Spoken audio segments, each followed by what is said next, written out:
Muito bem, pessoal. Estamos aqui uma vez, nesse momento, reunidos para estudar, né, esse assunto interessantíssimo e infindável de formas de se ver, que é a jornada de Jó.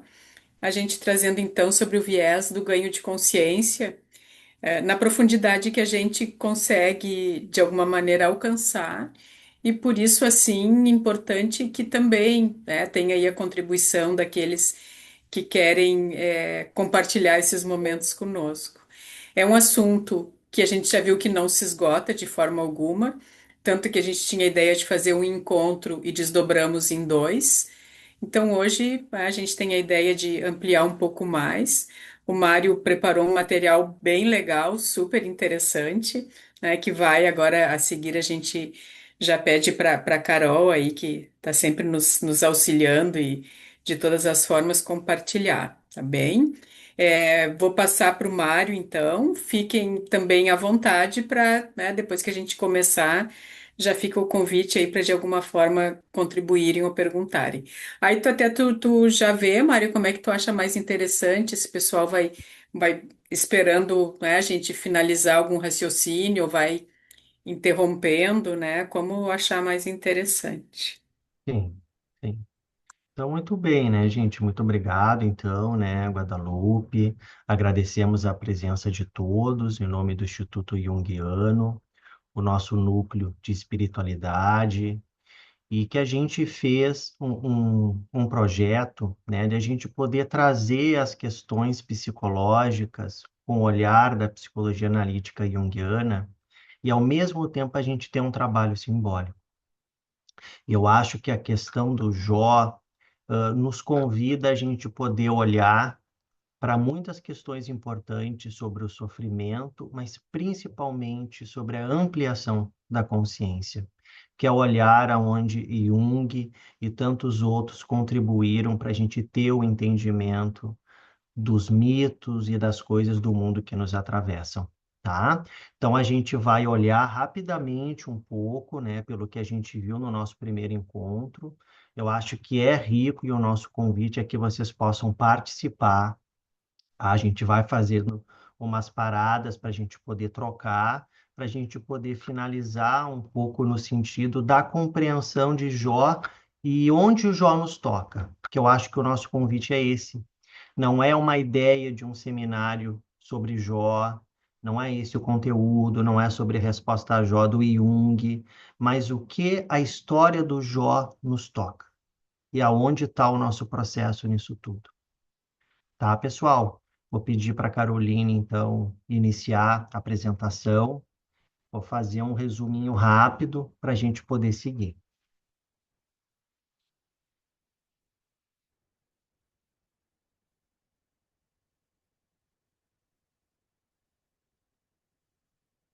Então, muito bem, né, gente? Então, essa imagem aí é de Jó, né? É uma representação bem interessante para a gente poder ver. E o que é também bacana é que é exatamente onde a gente parou, nos amigos e Jó diante deles, tá? Então, vamos passar, Carol, pode passar para a gente ir relembrando algumas coisas rapidamente. A gente não vai poder aprofundar, mas a gente vai conversando, tá? Então, o Jó nos convida sobre o que que acontece com a alma quando o sofrimento não faz sentido. Então, aqui a gente não está falando de dor, a gente não está falando sobre ferida, a gente está falando de algo que nos atravessa de uma forma violenta,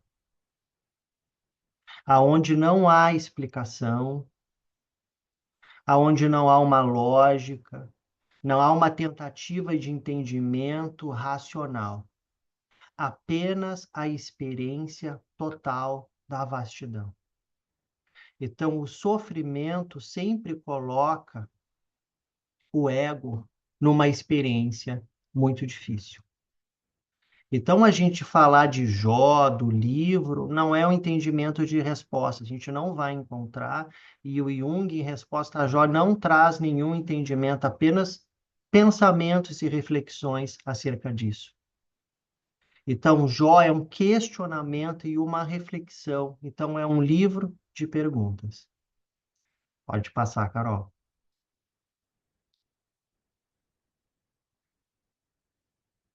Então, Jó, tá? Resposta a Jó foi feita em 1952, no momento onde Jung estava com 76 anos, no momento Jung já estava numa idade avançada, e ele escreveu Resposta a Jó num momento onde ele estava com uma febre muito alta.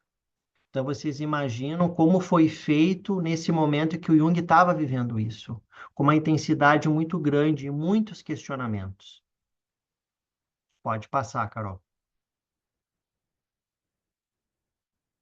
Então, a gente viu um movimento um, tá? Que é o contrato e o colapso. Então, havia um entendimento do Jó muito claro. Se ele era um indivíduo justo, ele seria recompensado. Só que essa certeza do contrato se quebra, porque dentro do entendimento de Jó, ele não poderia sofrer o que ele estava sofrendo. Que isso era incompatível com aquilo que ele acreditava como certo e como ele havia aprendido na religião dele. Pode passar. Então, Jó era muito com esse entendimento. Se ele for justo, ele vai receber a recompensa. Então, para Jung, o ego ele é totalmente unilateral. Não porque seja falso, não é porque isso nunca foi testado. Então, esse acontecimento ignora a complexidade e a sombra que habita a própria natureza da divindade. Porque isso fez que Jó colocasse o entendimento acerca do divino. Se algo aconteceu, isso veio de cima. Então é Deus. Então é essa força que habita, que a gente vai ver o que atravessou Jó e tudo começou a ruir. Então o ego perde as certezas, pois ele não consegue ter o entendimento disso. Então é um sofrimento aonde a certeza não existe. Pode passar. Então, aquilo que a gente viu, o ego e o Jó perde os bens, perde os filhos, perde a saúde, num jogo entre Satanás e Javé, aonde Satanás, de alguma maneira, diz para Deus, para essa instância do divino, que testasse Jó, para ver o que aconteceria com essa justiça, essa integridade moral que Jó possuía. Então, Javé, Deus aceita e tira os bens, os filhos e a saúde, tirando tudo de Jó, e sem uma resposta. Então, é como se a existência de Jó ruísse em tudo que ele acreditava. Pode passar. E aí, aqui a gente pode pensar, então, quem tiver um lapisinho, uma caneta, para a gente ir já fazendo um exercício de autoencontro. O contrato em nós. Qual foi o meu contrato? O que eu acreditava é que a vida me devia em troca de eu ter feito algo da minha parte? Porque a gente está falando do contrato de Jó. Quando que esse contrato foi rompido pela primeira vez? E o que que eu fiz com essa quebra quando as coisas nos atravessaram e aconteceram? E acontece porque nós somos seres humanos. Certezas que a gente carregava, situações que a gente estava levando da nossa vida, que parecia tudo estruturado, organizado, de uma forma com harmonia. e tudo se desfez.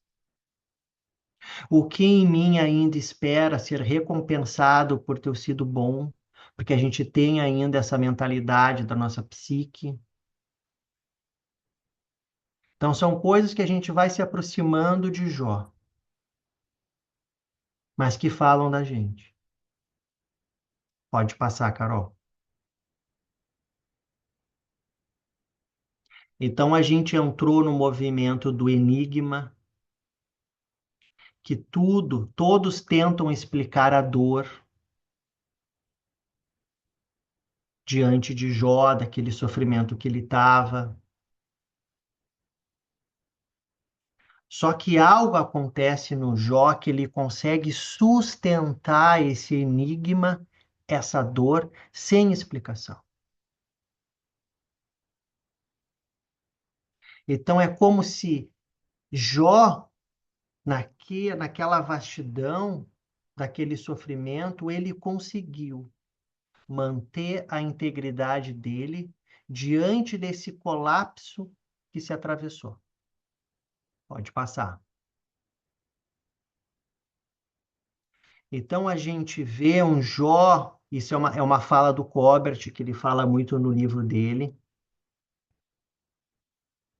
A Psique e o Sagrado, que parecia que existia um Jó que diante desse sofrimento ele mantinha uma paciência. As pessoas viam ele nesse sofrimento, a esposa dele veio, falou coisas para ele, abandona esse Deus e morre, e Jó firme que dizia: o Senhor deu e o Senhor tirou. Bendito seja o nome do Senhor. Aí a gente vê a figura do Jó paciente. Depois Jó trouxe esse lado impaciente quando teve um encontro com os amigos. E os amigos olham para Jó naquela vastidão, num estado de choque, e não conseguem, de alguma maneira, fazer algo a não ser acompanhar ele naquela dor. É um ego que acolhe, mas ele não sustenta. E nesse encontro com os amigos, Jó começa a questionar pela primeira vez o que aconteceu com ele. Queixer-me-ei com a alma amargurada. Então, diante dos amigos, Jó consegue trazer o que já existia dentro dele. Porque como tinha o paciente, existia o impaciente.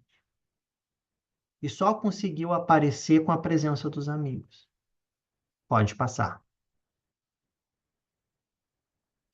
E esses amigos, diante disso, eles não conseguem suportar o enigma do que aconteceu, porque era um enigma, ninguém estava entendendo. Jó era um dos indivíduos mais respeitados, se não o mais respeitado daquele lugar. E olha tudo o que aconteceu.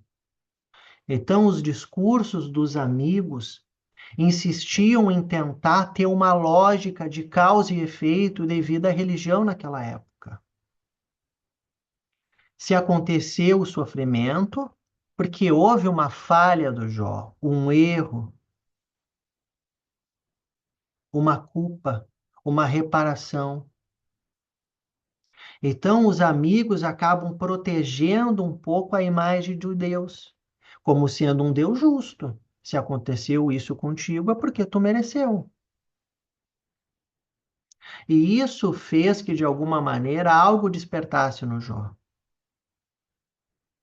E eles diziam para ele: qual foi o inocente que jamais pereceu?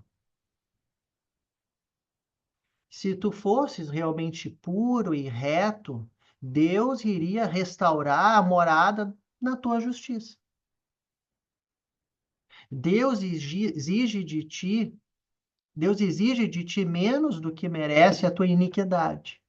Porque eles começaram a ficar frustrados com a diferença que Jó estava trazendo do que eles diziam. E Jó dizia: eu não acho isso. Eu não acho que eu errei. Eu não acho que existe uma justiça nisso tudo. Por que que eu sou o culpado? Quem disse que eu sou o culpado? E aí, um conflito entre os amigos de Jó. Os amigos achando que Jó, de alguma maneira, estava recusando a explicação, tudo aquilo que, de alguma maneira, eles haviam aprendido juntos, porque era uma forma que eles lidavam com a religião deles.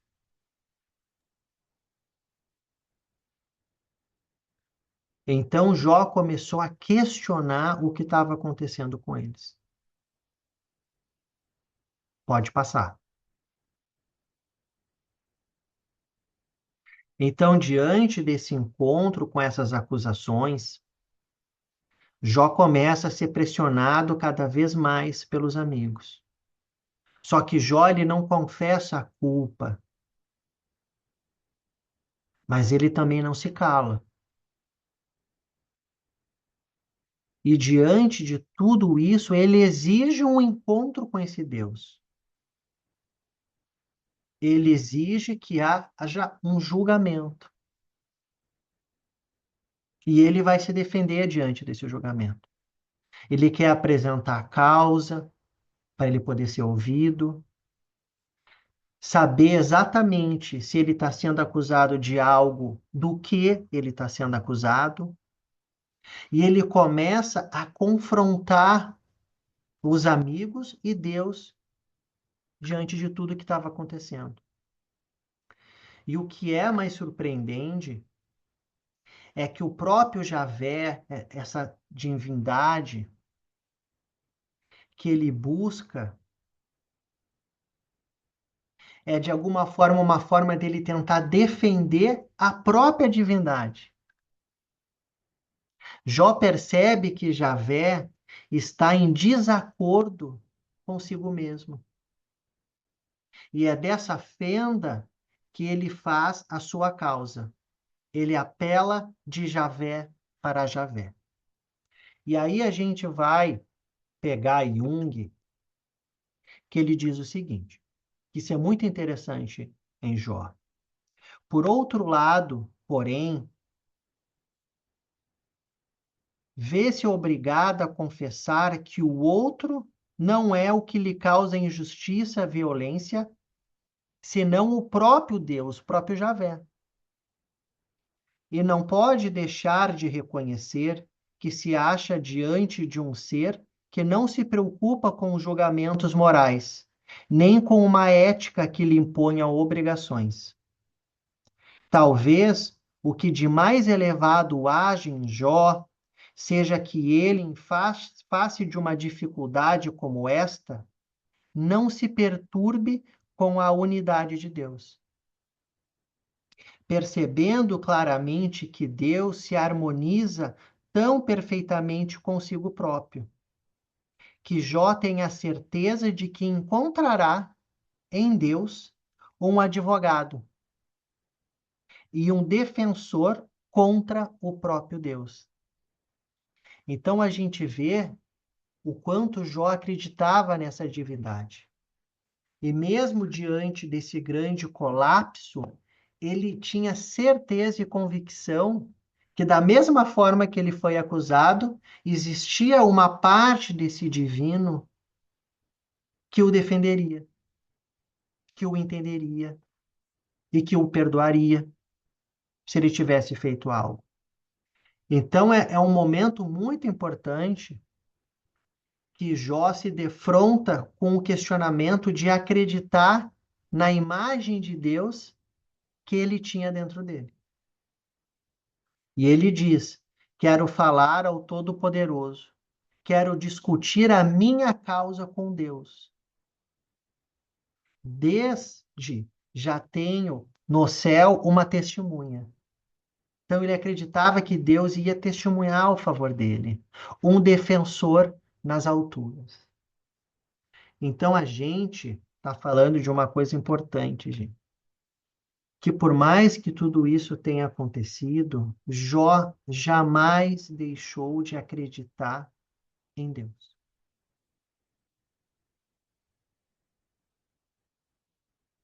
O que ele está questionando, refletindo, é um entendimento, mas que ele tinha convicção que Deus estaria do lado dele. Então, olhem um ego tão convicto de si, que mesmo diante de um intenso sofrimento, ele jamais deixou de acreditar nesse divino, nessa imagem de Deus. Um ego que perdeu a família, foi assassinada, perdeu os bens, perdeu a saúde, não ficando com nada, ficando com feridas no corpo, tendo os amigos mais próximos o acusando, e mesmo assim ele se manteve diante desse divino com uma integridade moral surpreendente. Pode passar, Carol. Quando tu quiser, Guadalupe, pode falar também, eu não estou enxergando vocês. Então falem. Acho que uma questão que eu vou. Não sei se o meu som tá bom, porque eu mudei de câmera, tá ok? Tá Acho que tá, perfeito. né?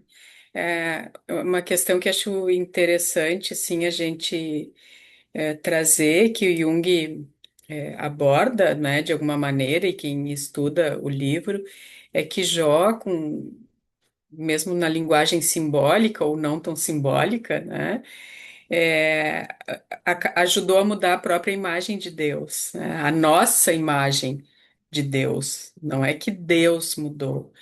Então, quanto isso foi importante, né, para a gente perceber desse simbolismo da Imago Dei, que conforme a nossa percepção, assim como outras questões da vida, vai se transformando, né? Então, ele tinha, a partir de tudo isso que o Mário trouxe, essa fortaleza interna e propiciou, de alguma maneira, que fosse nesse conflito do que se via de Deus e ele mesmo dizendo, não, então eu vou lá, quero conversar, tem alguma coisa errada, eu brincando aqui, né? Ele conseguiu lapidar as consciências para que se ampliasse, de alguma maneira, essa consciência de um Deus punitivo, vingador. Então, se tu tá recebendo é porque tu mereceu, para de alguma maneira começar a entrar aquela imagem realmente de um Deus, né? Deus enquanto símbolo, enquanto imagem, e também na área da religiosidade, que realmente tem a plenitude, tem a amorosidade e aquilo que se aproxima da perfeição, né? Então, e aí o Jung trabalha com plenitude, né, de fato. Então, como é importante isso? A gente perceber que de uma história, seja vista a nível simbólico, seja mesmo vista ao nível de uma religiosidade mais literal, endurecida, mesmo assim a gente vê que ali teve um personagem que questionou e mudou para uma forma muito mais ampliada a imagem de Deus, né? E aí a gente volta e te passo a palavra, Mário, da questão de que a gente está falando de consciência aqui, né? Nós estamos falando também de nós. E por isso que Jó, é claro que é um livro super profundo, né? Tanto Resposta a Jó, como tudo que simboliza, né, o livro de Jó. Mas aqui a gente precisa pensar no que nós estamos falando, no que o Mário está trazendo, de uma forma a colocar na nossa vida e entender que isso também significa um questionamento, né, das questões que já nos trazem prontas, né, e uma ampliação de uma consciência.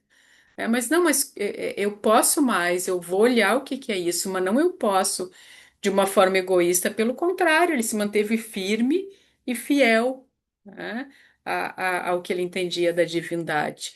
Mas ele era tão, ele tinha esse entendimento tão ligado ao self, que ele queria saber o que estava acontecendo, porque não era o que o seu íntimo dizia, né? Que Deus é esse que pune se eu não estou vendo nada de errado, então eu quero entender.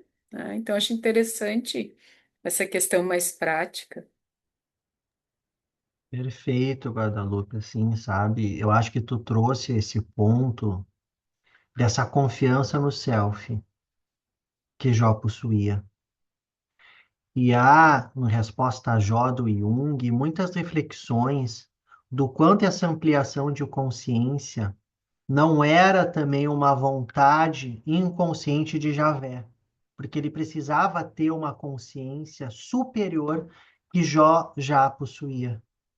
Não que ele não tivesse, porque a divindade tem luz e sombra, mas a gente está falando de uma consciência aonde a empatia e a integridade também, de alguma forma, fizesse essa ampliação de consciência na própria divindade, como um testemunho.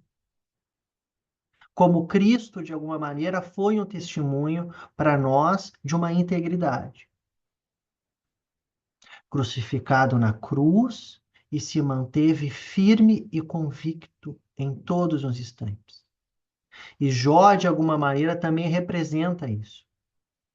E isso é tão forte, gente, que Javé responde. E eu fiquei pensando na imagem que Javé apresenta para Jó, que é através de uma voz num redemoinho. E, na verdade, algumas traduções, e foi a própria Anaí que contribuiu para essa tradução de um dos capítulos do Kobert, no Jung, em Jó, não é turbilhão, é redemoinho. E eu fui tentar entender o que representa simbolicamente um redemoinho, através da parte hebraica. Então, Javé finalmente responde nesse redemoinho. Mas ele não oferece uma explicação para Jó e nem o veredito de culpa. E não responde também com qualquer coisa. Ele está dentro de um redemoinho, de vento, de uma tempestade, que na Bíblia é representado como um ceará, que é uma palavra hebraica que designa tempestade que gira. Olha que parte simbólica. Javé nesse redemoinho que gira de vento. Não é ruído nem acaso. É uma forma clássica da teofânia. O mesmo modo pela qual Elias é arrebatado na visão que abre para Ezequiel. Então, é uma figura simbólica que aparece em forma de comunicação com o luminoso, consagrado e com o divino. E o que é esse redemoinho?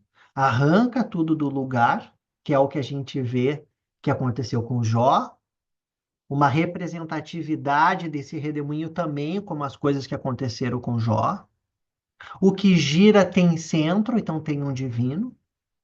Movimento circular em torno de um eixo imóvel, a imagem do self, da totalidade, das coisas que giram em torno do self.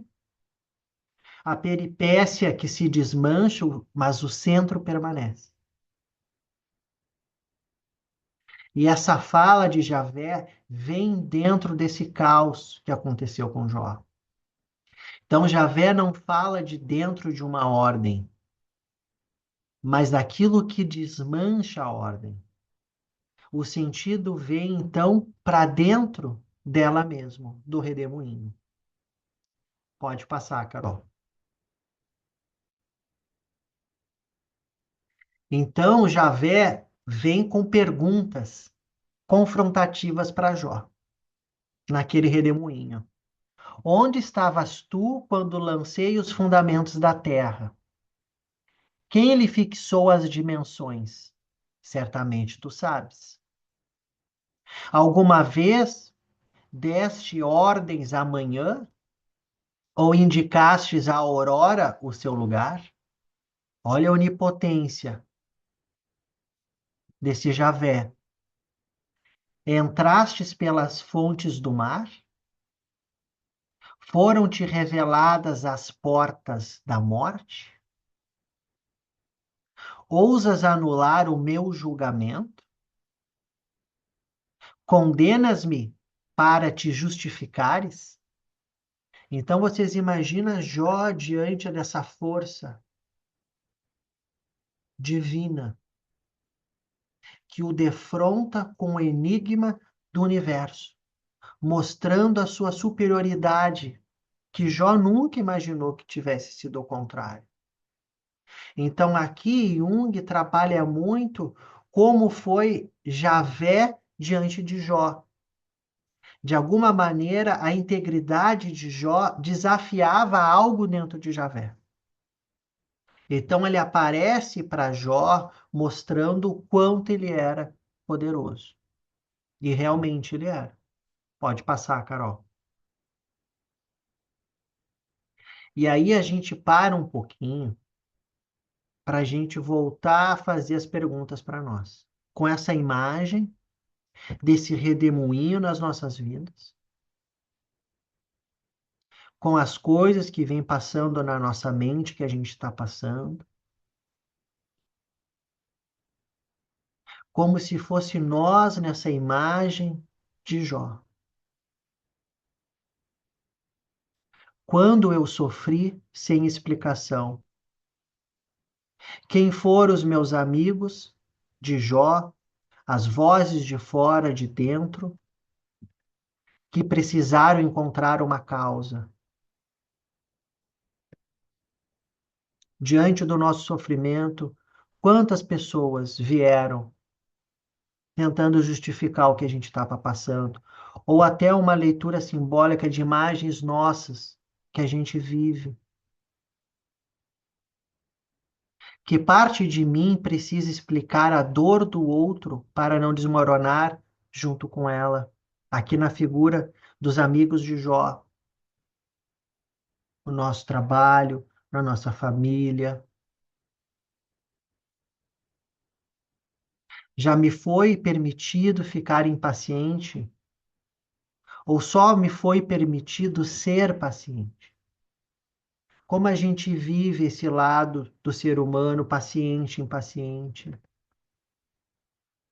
Se eu pudesse levar o meu sofrimento a julgamento, que pergunta eu faria para esse redemoinho?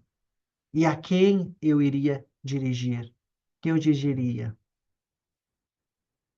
Pode passar, Carol. Então, agora a gente vai olhar como foi que Jung olhou todo esse movimento do encontro de Javé com Jó. Então, Jó, ele não recebe respostas, ele recebe uma visão, uma amplitude do poder que Javé possuía desse divino. Só que aquilo que Javé vê acaba, de alguma forma, transformá-lo ao mesmo tempo. Então, é o encontro que acontece nas relações do um com o outro, das forças que se encontram e a capacidade de transformação que existe tanto no ego como naquilo que é do divino. Pode passar, Carol. Então, peguei um livro do Kaushit, que é o mundo interior do trauma, aonde tem uma parte que ele fala sobre Javé, para a gente poder entender melhor essa força.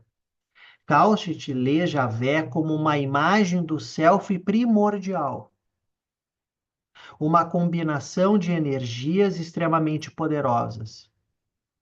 Amor, ódio, e no diálogo com Jó a gente vê esse amor, a gente vê esse ódio, criação, destruição, só que ainda não foram diferenciadas entre si. Então é uma força como se fosse esse redemoinho acontecendo amor, ódio, criação, destruição. Tudo ao mesmo tempo. Não conseguindo diferenciar a totalidade verdadeira do self. Então Javé se apresenta como um tirano. Ele se enfurece com o povo, ele persegue, ele pune. No entanto, esse mesmo Deus despótico também ama o seu modo primitivo. Então ele também ama aquilo que ele criou. Só que junto com esse amor vem a ira. Esse Javé faz alianças, ele oferece proteção, que a gente vai vendo na história hebraica, de uma Bíblia mais lá de trás, do Antigo Testamento. Então, o problema para Kaushit não é o poder, é que Javé não alcança a própria natureza amorosa, enquanto não os vê o efeito de sua destrutividade.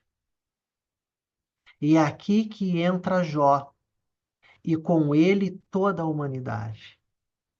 Então, de alguma maneira, Javé precisava ter o encontro com esse amor, dessa empatia que Jó, de alguma maneira, havia despertado no seu próprio sofrimento. É a antinomia. Opostos que coexistem sem contradição, porque nenhuma consciência jamais os havia contestado. Então ninguém havia contestado Javé, apenas aquela figura ali, diante dele, que era Jó. Então, para o Jung, essa antinomia não é um defeito, é uma condição do dinamismo do divino. Isso precisa acontecer. Pode passar. E esse encontro possibilita Jó a uma experiência real do céu. Jó se curva depois desses questionamentos de Javé. Só que a primeira atitude de Jó diante desse redemoinho é um silêncio. Jó recua diante do poder. Só que isso ainda não havia o transformado. Logo depois vem a segunda. Depois desse interrogatório que Javé fez. E isso faz que o verbo muda de ouvir para ver. Ele não confessa culpa em momento algum. Ele reconhece o limite da própria compreensão, que é a coisa inteiramente diferente de tudo isso. Então, diante daquela força, ele se entrega. E ele diz: sou insignificante. Posso te responder? Ponho a mão sobre a boca, não repetirei. Nos questionamentos que ele estava fazendo. Falei de coisas que eu não compreendia.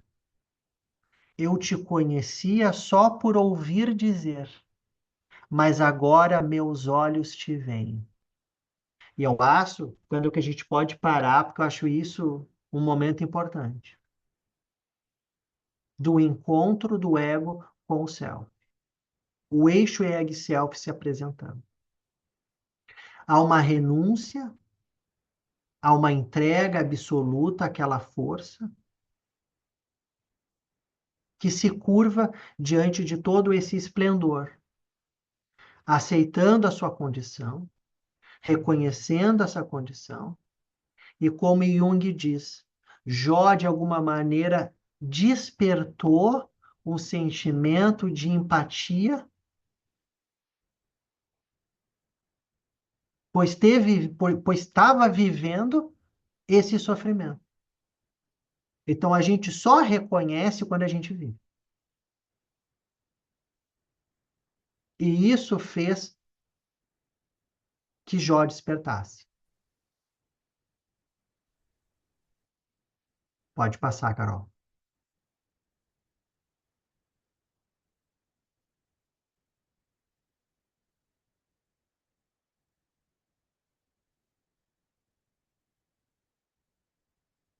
O que a visão de Jó faz com Javé? Ao ser visto por uma criatura moralmente mais consciente que ele, é Jó, gente, que a gente está falando aqui. Javé é obrigada a se confrontar consigo mesmo. e percebe a sua própria unitariedade. Javé afirma que Jó falou corretamente sobre ele, ao contrário dos amigos, que tentaram encaixar o sofrimento em explicações morais. Então aqui a gente tem uma coisa importante.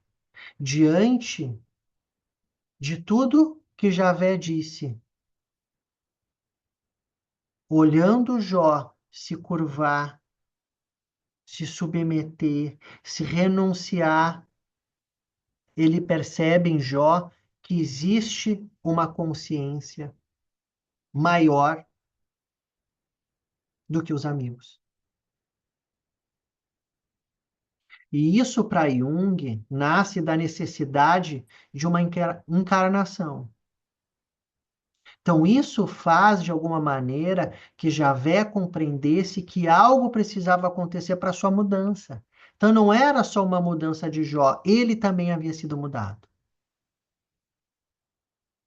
A divindade precisa viver conscientemente aquilo que Jó ainda vivia sem consciência.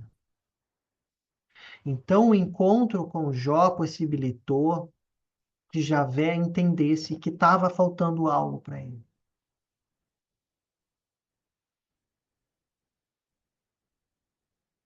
Então, o encontro de mudança e transformação acontece dos dois. É aí que entra a Sofia, a sabedoria esquecida, que reaparece como mediadora dessa passagem. Pode passar, Carol, para a gente poder compreender mais da Sofia, e o que que Jung traz sobre esse encontro de Javé, da mudança que ocorreu em Javé. E isso faz, de alguma maneira, que Jó permanecesse, ele não retalia, ele não devolve o golpe com lógica do talião, ele não desmorona em derrota e humilhação, não explica e não recebe explicação de Javé, ele permanece montado sobre sua humanidade, sobre suas emoções, sustentando um saber que não cabe no sistema nenhum. Kauchet propõe que isso daqui é o que aprende a trabalhar com as defesas arquetípicas, na clínica, em qualquer lugar que a gente compreenda isso. Então, suportando Deus como Deus, é incapaz de suportar a si mesmo. Isso é uma fala do Edgar, em 1992, que o Kauchet recita. Pode passar, Carol.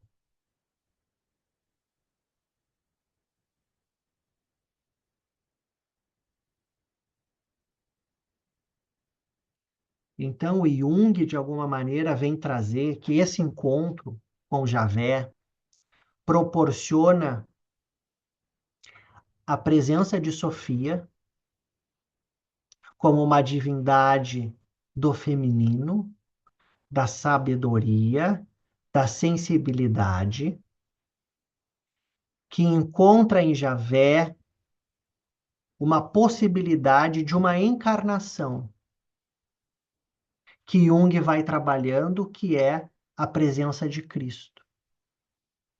Então, Cristo sendo essa encarnação desse testemunho de Jó, numa possibilidade de transformação da própria divindade por Cristo.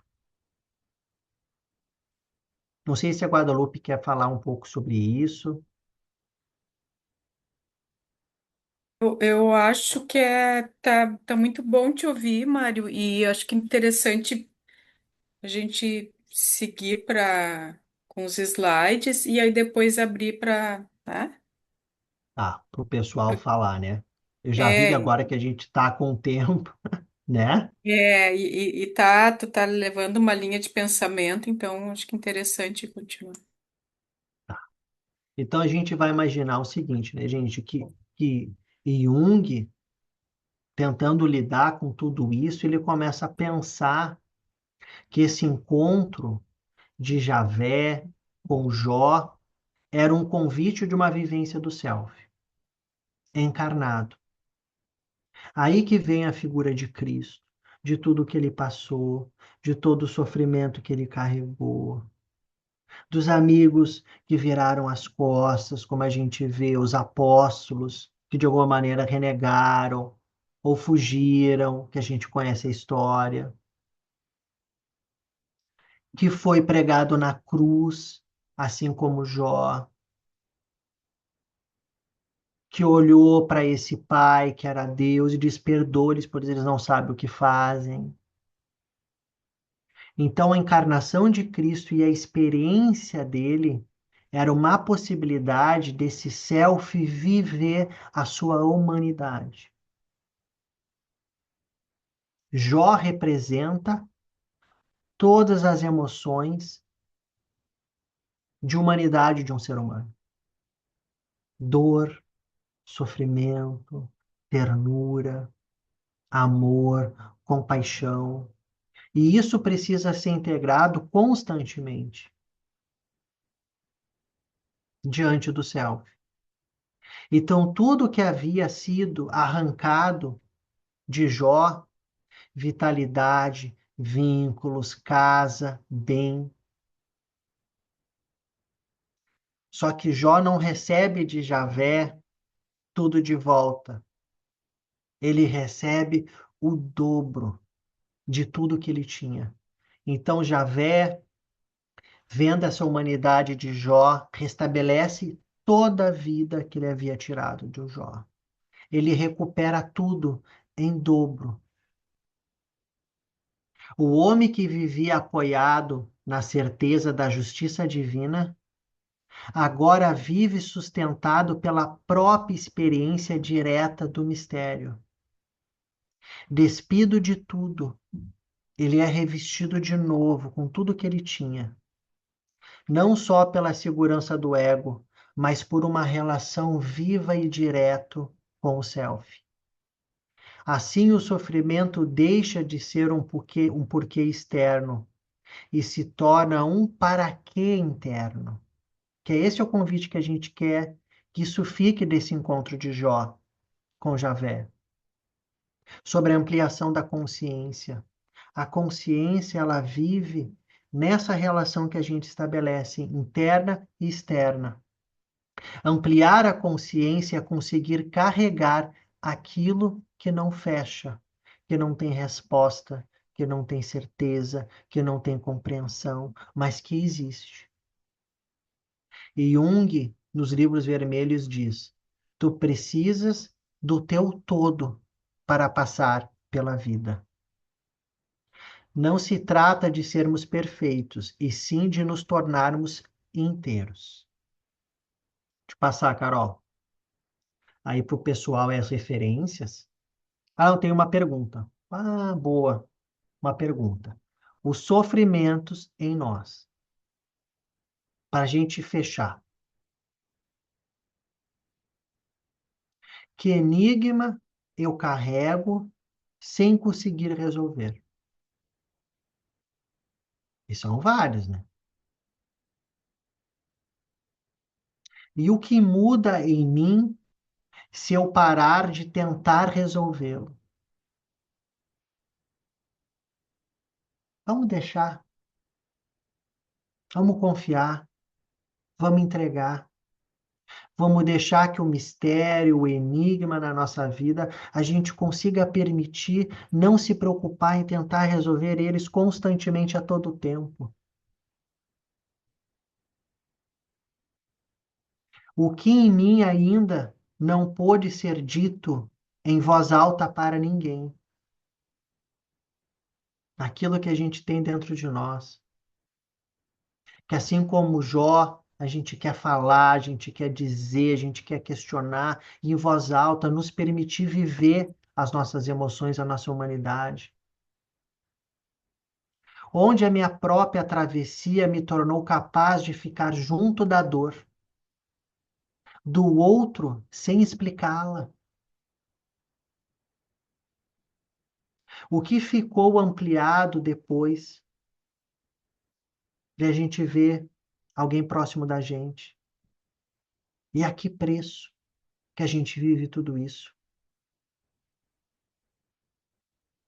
Então, o drama de Jó, os questionamentos de Jó, a vivência de Jó vive e continua dentro de nós. Isso não mudou. Se a gente acompanhou todo esse processo de Jó no nosso encontro um, no nosso encontro 2, a gente se viu nele. E a nossa ideia de falar sobre Jó é isso, é a gente trazer para nossa realidade. Acho que é isso. Pode passar, Carol. Tá aqui as referências, depois eu mando para quem se interessar. Pode fechar a apresentação, a gente tem um tempinho para a gente poder conversar um pouco, a gente poder fazer um fechamento. E enquanto o pessoal aí pode ir levantando a mão, quem quiser, né, contribuir ou questionar alguma coisa, é essa questão de suportar, né? Suportar, e aí tem até a paciência de Jó, né? Suportar que existe esse tempo, que é o tempo oportuno, né? Não é o nosso, do nosso ego. Também a gente pode tirar isso, né? A minha câmera tá meio, enfim, mas vocês estão me ouvindo, né? Suportar, estão ouvindo, né? Tá, Sim, não Guadalupe. sei, não vou conseguir mexer nela agora. Suportar esse tempo, né? Que é suportar essa tensão entre os opostos nesse tempo que é um tempo que a gente não consegue controlar, também é algo que Jó nos ensina, né? E o que eu queria eu fiquei, né, Mário, ali quando tu me chamou, eu fiquei lendo aquela frase do Jung. Eu vou botar depois no grupo. Eu queria compartilhar com vocês uma que é do livro Vermelho e que fala muito também desse momento do Jung, que também lembra Jó, porque acaba sendo um momento nosso conosco mesmo, né? Um momento de questões internas. Então isso aqui tá lá no livro vermelho, né? No livro Liber Secundus, e ele diz assim: pois como o vento oeste, que vem da superfície do oceano, viajo sobre a terra verde, passo pelas florestas e vou dobrando a relva nova. Fala com as árvores e os animais da floresta, e as pedras me indicam o caminho. Quando sinto sede e a fonte não vem a mim, eu mesmo vou à fonte. Quando sinto fome e o pão não vem a mim, procuro meu pão e pego lá onde encontro. Se alguma necessidade me aflige, não olho ao redor, se tem um ajudante por perto, mas eu aceito a necessidade. Eu me curvo, eu me viro e supero. Eu rio, eu choro, eu blasfemo, mas não olho ao redor. Neste caminho ninguém me segue, e eu não cruzo o caminho de ninguém. Estou sozinho, mas preencho minha solidão com minha vida. Sou para mim mesmo pessoa, barulho, entretenimento, consolo, ajuda suficientes. Então, acho muito lindo isso, queria compartilhar com vocês e acho que tem muito a ver, né, com, olha, enfim, o tico e teco só funciona quando eu falo, não mexo a mão, né? Queria compartilhar com vocês, e acho que tem muito a ver com o que a gente está falando hoje, dessa nossa busca de autoencontro. Mas vou botar no chat aqui. Maravilha, né, Guadalupe? Um presente, eu acho, para fechar a nossa noite, né?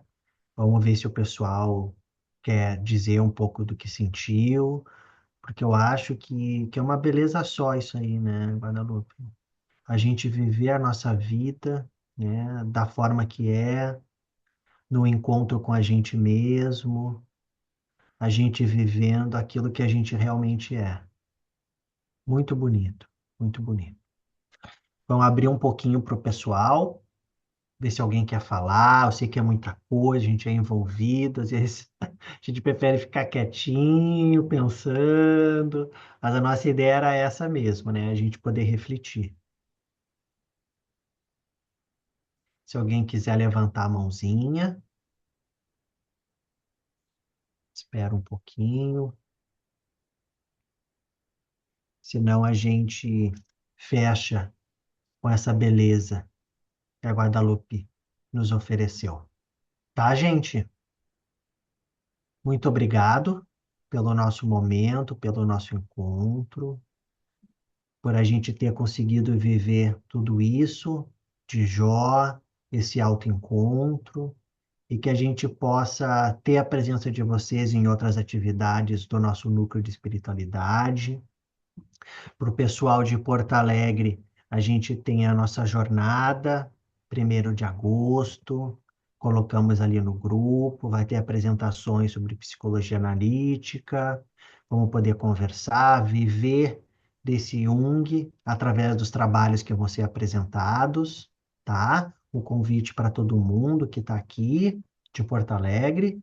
E temos o nosso encontro em agosto, nosso estudo de ciência da alma, no dia 4, tá, gente? Para a gente dar continuidade às nossas reflexões do Ciência e Alma do Edgar. Muito obrigado pela presença, para aqueles que vão ver a gravação, e até a próxima.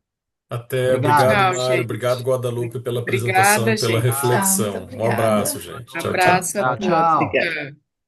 Tchau. Tchau, tchau. Obrigada.